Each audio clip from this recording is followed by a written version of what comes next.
नमस्कार दोस्तों, स्वागत है आपका आपके अपने YouTube चैनल पाईटेक पर। आज हम स्टार्ट करेंगे एक्सरसाइज 8.2 का बेसिक, जिसमें हम पढ़ेंगे कुछ एक ट्रिग्नोमेट्रिक रेशियोज की वैल्यूज़ को स्पेसिफिक एंगल्स के ऊपर, यानी कि कुछ ऐसे एंगल होते हैं जिनके ऊपर ट्रिग्नोमेट्रिक रेशियोज की जो वैल्यू होती है वो हमेशा फिक्स रहती है। चाहे आपकी ट्रायंगल की साइड कुछ भी हो जाए, राइट एंगल ट्रायंगल की, बट इन एंगल्स के ऊपर इसकी वैल्यू हमेशा क्या होती है, फिक्स होती है। साइन 0, साइन 30, साइन 45, साइन 60 और साइन 90। ऐसे ही कोस, टेन, कोसिकेंट, कोट और सीकेंट, सभी की वैल्यू इन पांचों एंगल के ऊपर आपकी बिल्कुल सेम रहेगी, साइड आपकी कुछ भी हो जाए। तो अब हम वैल्यू निकालेंगे एंगल 45 डिग्री के लिए। तो मान लिया हमने ए बी सी क्या है, एक राइट ट्रायंगल है जिसके अंदर बी एंगल कितने का है, 90 डिग्री का है। और मान लिया हमने कि ए और सी दोनों कैसे एंगल है, 45 डिग्री के होंगे। अगर ए 45 का तो सी तो अपने आप 45 का बचेगा। अब क्योंकि ए और सी एंगल आपस में इक्वल हैं, तो इसका मतलब इनके सामने जो साइड होगी वो भी आपस में कैसी होगी, इक्वल होगी। तो एंगल ए के सामने साइड बी सी के सामने साइड ए बी, यानी कि ए बी किसके बराबर होगी, बी सी के। Angles opposite to equal, sorry बच्चों यहाँ पर आएगा sides. Sides opposite to equal angles are equal in a triangle, यानी कि में साइड्स जो इक्वल एंगल्स के अपोजिट होती हैं वो दोनों आपकी कैसी होती हैं, इक्वल होती हैं किसी भी ट्रायंगल के अंदर। तो अब ए बी किसके बराबर हो गया, बी सी के। तो मान लेते हैं अगर ये दोनों आपके बराबर हैं तो ए बी और बी सी को दोनों को मान लेते हैं एक्स यूनिट। अब ए बी भी आपकी एक्स है, बी सी भी आपकी एक्स है, तो पाइथागोरस का यूज करके हम वैल्यू निकाल सकते हैं किसकी, ए सी की। तो now x square plus x square is equal to a c का होल स्क्वायर। तो ए सी स्क्वायर यहाँ से क्या आ गया, 2x स्क्वायर। तो ए सी की वैल्यू बच्चे यहाँ से क्या बन जाएगी, √2x। तो हमको ए सी मिल गई, ये हो गई आपकी √2x। अब आपके पास तीनों की तीनों साइड है। अब आप चाहे इस 45 एंगल के लिए बात कर लो, चाहे इसके लिए बात कर लो, दोनों के लिए वैल्यू सेम आनी है क्योंकि एंगल आपका सेम है। तो हम वैल्यू निकालते हैं सभी ट्रिग्नोमेट्रिक रेशियोज की। पहले निकालेंगे साइन की, तो देखते हैं साइन की वैल्यूज आपकी क्या रहेगी। तो सबसे पहले हम वैल्यू निकालेंगे साइन 45 डिग्री की। हम ट्रायंगल को दोबारा बना लेते हैं और हमारे पास जो वैल्यूज़ आई हैं ये x है, ये x है और ये आई हमारे पास √2x। ए बी सी ये 90 डिग्री का है, 45 का, और ए बी एंगल आपका 45 का है। तो साइन 45 आपका बच्चों कितना रहेगा, इस 45 के लिए अगर हम बात करते हैं तो एंगल के लिए ये वाला परपेंडिकुलर, ये वाला आपका हाइपोटेनियस।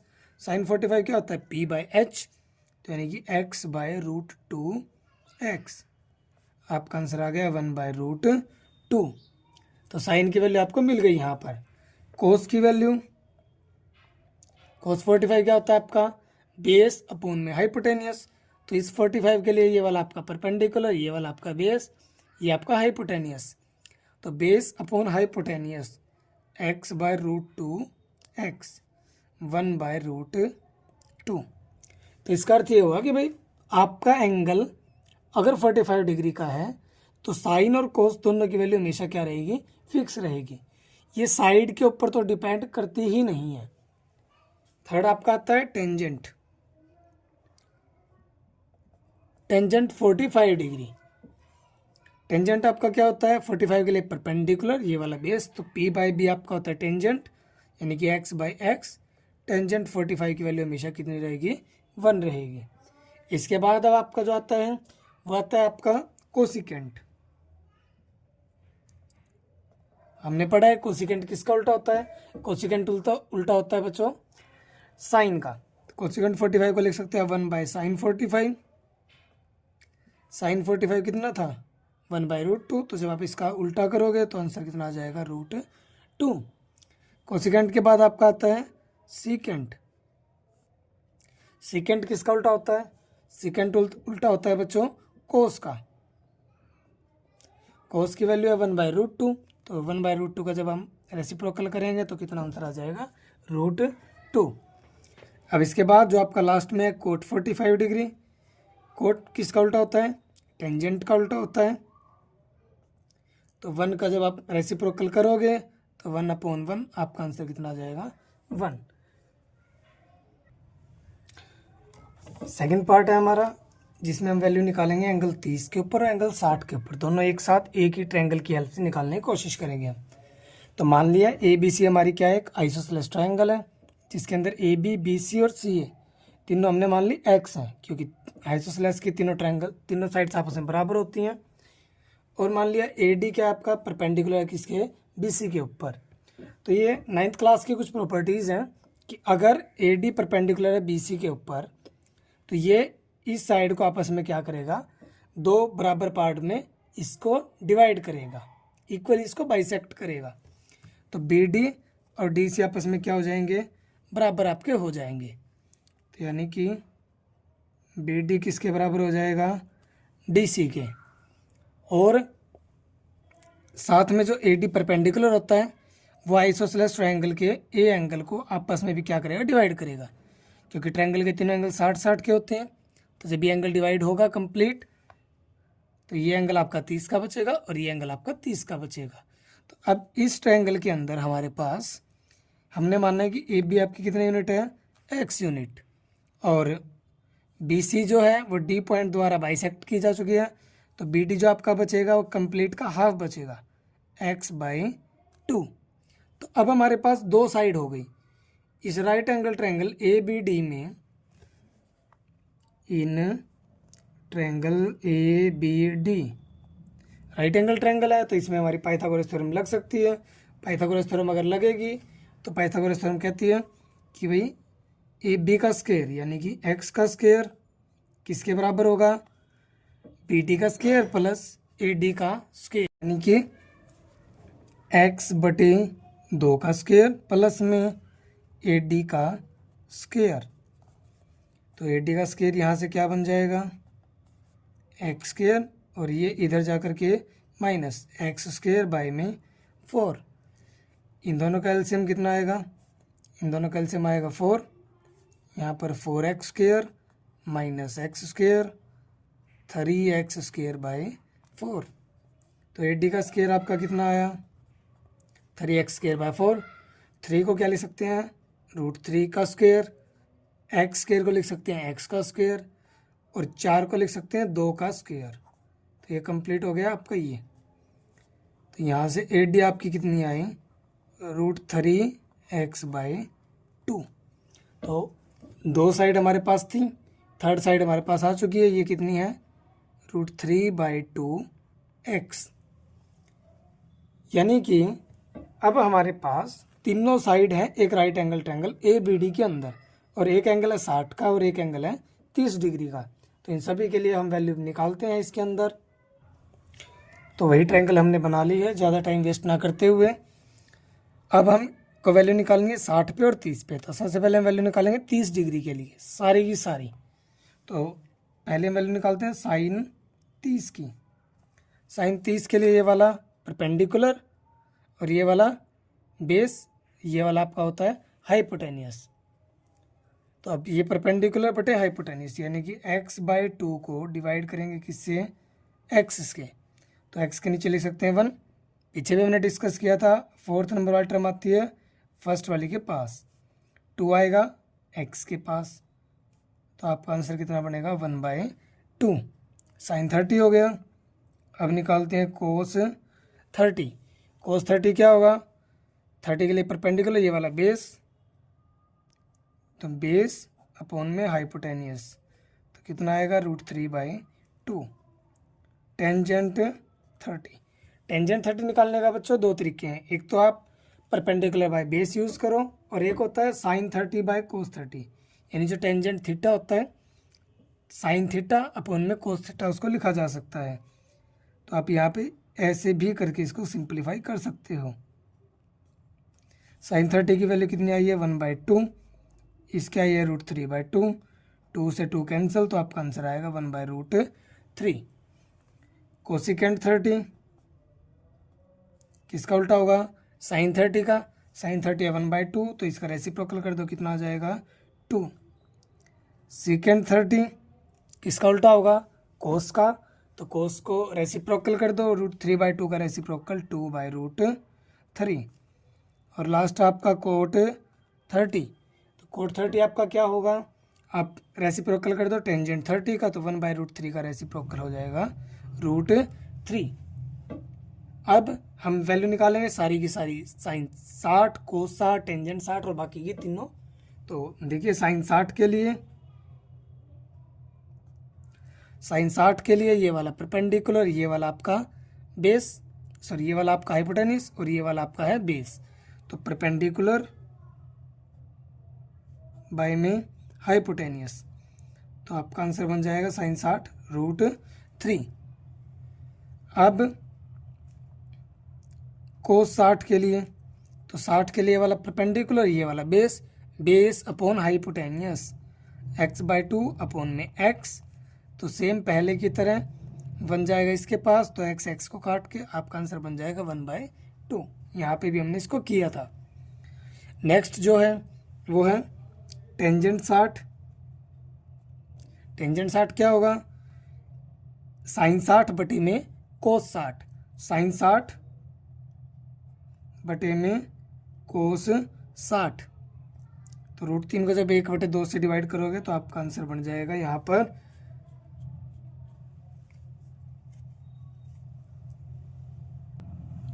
सॉरी बच्चों, यहाँ पर 2 हम भूल गए लिखना इसके लिए, तो ये √3/2 बनेगा। और √3/2 को जब आप 1/2 से डिवाइड करोगे तो 2 को कैंसिल कर देगा और आपका आंसर बनेगा √3/2, √3/1। अब टेंजेंट 60 के बाद आपका आता है कोसिकेंट 60 डिग्री। कोसिकेंट 60 किसका उल्टा हो जाएगा, साइन 60 का, तो साइन 60 को रेसिप्रोकल कर दीजिए 2/√3। अब जो आपके बच गए बाकी के, एक तो बच गया आपका सीकेंट 60 डिग्री। सीकेंट किसका होगा, कोस 60 का रेसिप्रोकल होगा, तो 1/2 का रेसिप्रोकल हो जाएगा 2। इसके बाद आपका है next cot 60 degree. Cot reciprocal होता है टेंजेंट का, तो √3/1 का रेसिप्रोकल जब करेंगे तो 1/√3। तो ये सब हमारी इसमें क्या निकल गई, वैल्यूज़। यानी कि अब आपके ट्रायंगल में कोई भी साइड हो, यानी x की वैल्यू कुछ भी हो, साइन 30 की वैल्यू हमेशा कितनी आएगी, 1/2 आएगी। तो 30 डिग्री के लिए साइन की वैल्यू फिक्स होती है और साइन 30 की वैल्यू होती है 1/2। ये आपको याद रखनी है। इसके लिए हम एक टेबल भी बनाएंगे और बनाने भी सीखेंगे कैसे आसानी से उसको बनाया जा सकता है। थर्ड नंबर पे आता है, हम वैल्यू निकालेंगे 0 डिग्री के लिए और 90 डिग्री के लिए। तो मान लिया ABC कोई एक राइट एंगल ट्रायंगल है, इसमें एक एंगल कितने का है, 90 डिग्री का है। और मान लिया थीटा जो एंगल है आपका वो हम C को मान लेते हैं। C जो एंगल है वो आपका थीटा डिग्री का है। तो अब हम पहले बात करते हैं 0 डिग्री के लिए।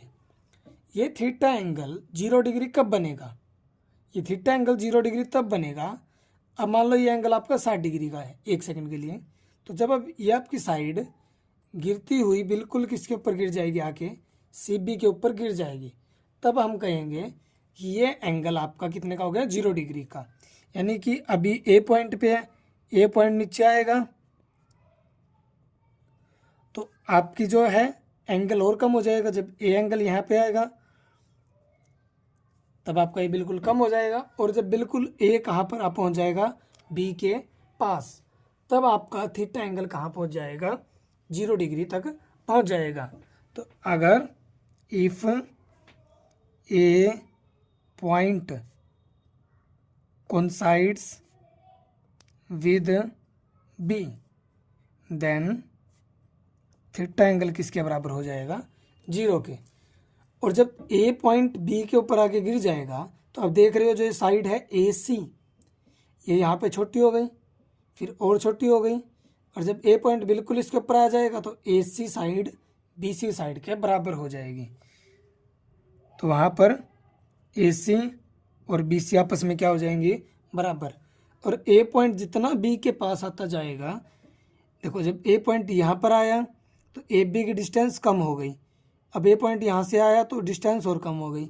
जब ए बिल्कुल बी के ऊपर आ जाएगा तो ए और बी की जो डिस्टेंस है वो बिल्कुल जीरो हो जाएगी।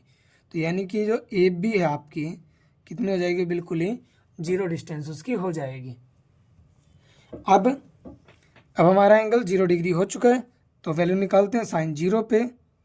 साइन क्या होता है, perpendicular by base, perpendicular by hypotenuse. तो परपेंडिकुलर आपका कितना है, इस थीटा के लिए परपेंडिकुलर आपका ए बी, और जब एंगल आपका 0 डिग्री हुआ तो ए बी आपका कितना हो गया, 0। तो बनना क्या था, A B perpendicular upon hypotenuse. A B आपका हो गया 0, ए सी की वैल्यू ए सी ही है, 0 के नीचे कुछ भी आएगा एक्सेप्ट 0, 0 के नीचे 0 नहीं आना चाहिए एक्सेप्ट 0। तो 0 के नीचे अगर ए सी आ रहा है तो आपका आंसर कितना हो जाएगा, 0। साइन 0 डिग्री की वैल्यू होती है 0। अब बात करते हैं कोस 0 डिग्री की। तो इस थीटा के लिए परपेंडिकुलर ये बेस और ये वाला हाइपोटेनियस। तो कोस क्या होता है, base upon hypotenuse, b c upon a c. तो जो बी सी है, बी सी और ए सी, तो बेस अपॉन हाइपोटेनियस। बट जब एंगल 0 डिग्री हुआ तो बी सी और ए सी तो आपस में बराबर थे, और जब बराबर से बराबर कटेगा तो आपका आंसर कितना आएगा, 1 आएगा।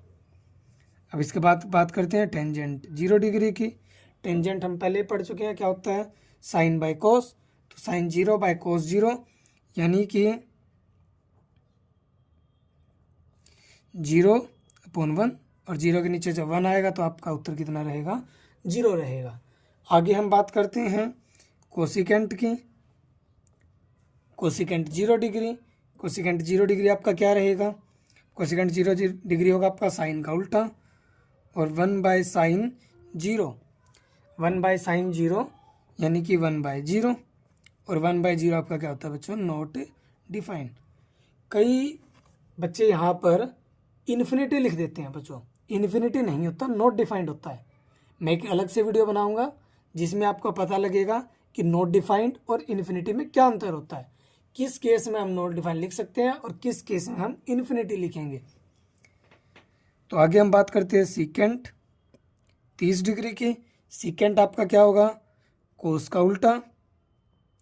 कोस कितना है, 1, तो 1 बाय 1 आपका उत्तर कितना बन जाएगा, 1। फिर आपका कोट 30 डिग्री, कोट 30 डिग्री किसका उल्टा होगा, सॉरी बच्चों यहाँ पे 0 डिग्री है। सीकेंट 0 कोट 0, कोट 0 आपका किसका उल्टा हो जाएगा, टेंजेंट 0 का। टेंजेंट 0 कितना होता है, 0, और 1 बाय 0 अभी हम यहाँ पढ़ के आए क्या होता है आपका, नॉट डिफाइंड। इसका आप लिखोगे नॉट डिफाइंड, यानी हम अगर किसी नंबर को 0 से डिवाइड करेंगे तो हम उसकी वैल्यू को ही नहीं डिफाइन कर सकते, हमें पता ही नहीं वहाँ पर आएगा क्या। तो अब पढ़ते हैं एंगल 90 डिग्री के लिए। तो ऊपर वाली ट्रायंगल मैंने बना ली है। अब जो थीटा है आपका ये 90 डिग्री का कब होगा, अभी मान लेते हैं कि ये एंगल आपका 60 डिग्री का है। अगर ये एंगल 60 डिग्री का है और मैं सी पॉइंट को यहाँ पर लेके आता हूँ, तो जब सी पॉइंट आपका यहाँ पर आएगा तो आपकी फिगर कुछ अब ऐसी हो जाएगी। तो अब आपका एंगल और बड़ा हो गया, अभी 60 का था, तो यहाँ पे अगर हम एंगल देख पा रहे हैं तो 60 से बड़ा एंगल आपका हो गया। जब सी पॉइंट यहाँ पर आएगा तो एंगल की वैल्यू और ज़्यादा बढ़ जाएगी। तो बिल्कुल जब आपका सी पॉइंट बिल्कुल बी के पॉइंट के ऊपर आ जाएगा तो उस टाइम पे आपका जो एंगल थीटा है ये बड़ा होता हुआ बिल्कुल इसके ऊपर आकर खड़ा हो जाएगा, और ये आपकी 90 डिग्री का एंगल आपका बनाएगा। तो थीटा 90 डिग्री का कब बनेगा, जब सी पॉइंट बी पॉइंट के ऊपर आ जाएगा। तो if C coincides with B then,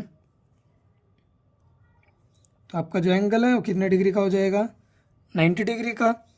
और जब सी बी पॉइंट के ऊपर आ जाएगा तो बी सी की वैल्यू क्या हो जाएगी, 0, क्योंकि सी पॉइंट तो बी पॉइंट के ऊपर आ गया, और ए सी और ए बी आपस में कैसे हो जाएंगे, इक्वल हो जाएंगे। तो अब वैल्यू निकालते हैं साइन 90 डिग्री की। ये एंगल 90 डिग्री के लिए ये वाला परपेंडिकुलर, ये वाला आपका हाइपोटेनियस, यानी कि ए बी अपॉन में ए सी, ए बी और ए सी आपस में इक्वल है, तो इसकी वैल्यू कितनी आएगी यहाँ से 1। साइन 90 के बाद कोस 90, 90 के लिए ये वाला परपेंडिकुलर, ये वाला बेस, तो कोस आपका होता है बेस अपॉन में हाइपोटेनियस, यानी कि बी सी अपॉन में ए सी। बी सी आपका कितना है, बी सी आपका बना है 0 का, और ए सी को ए सी रखते हैं। 0 को अगर ए सी से डिवाइड करेंगे तो आपका उत्तर कितना आएगा, 0 आएगा। इसके बाद हम पढ़ते हैं टेंजेंट 90। टेंजेंट 90 क्या होगा, साइन 90 बाय में कोस 90। साइन 90 की वैल्यू है 1, कोस 90 की वैल्यू है 0, और 1/0 आप कितना होता है, नॉट डिफाइंड। इसके बाद हम पढ़ते हैं कोसिकेंट 90। अब जो कोसिकेंट 90 होता है वो क्या होता है, साइन 90 का उल्टा होगा, रेसिप्रोकल होगा, तो 1/sin 90 यानी कि 1/1, और आपका उत्तर कितना आएगा, 1 आएगा। इसके बाद आपका आता है सीकेंट 90। सीकेंट 90 किसका रेसिप्रोकल होगा, कोस 90 का। कोस 90 कितना है, 0, तो 1/0 आपका क्या बन जाएगा, नॉट डिफाइंड। और लास्ट में आपका कोट 90। कोट 90 आपका होगा टेंजेंट 90 का रेसिप्रोकल, और टेंजेंट 90 का रेसिप्रोकल क्या रहेगा, 1 नॉट डिफाइंड। नॉट डिफाइंड का मतलब क्या है, 1/1/0। इस 1 को क्या लिख सकते हैं, 1/1, तो 0 जाएगा 1 के पास, 1 आएगा 1 के पास, तो 0/1 क्या उत्तर हो जाएगा, 0। यानी कि 1/नॉट डिफाइंड का उल्टा क्या होता है, 0 होता है। तो ये थी हमारी 5 एंगल के ऊपर सभी ट्रिग्नोमेट्रिक रेशियोज की वैल्यूज़। होप आपको वीडियो अच्छी लगी होगी, आपको ये कंसेप्ट क्लियर हुए होंगे। नेक्स्ट वीडियो में मैं आपको सिखाता हूँ इन सभी वैल्यूज़ को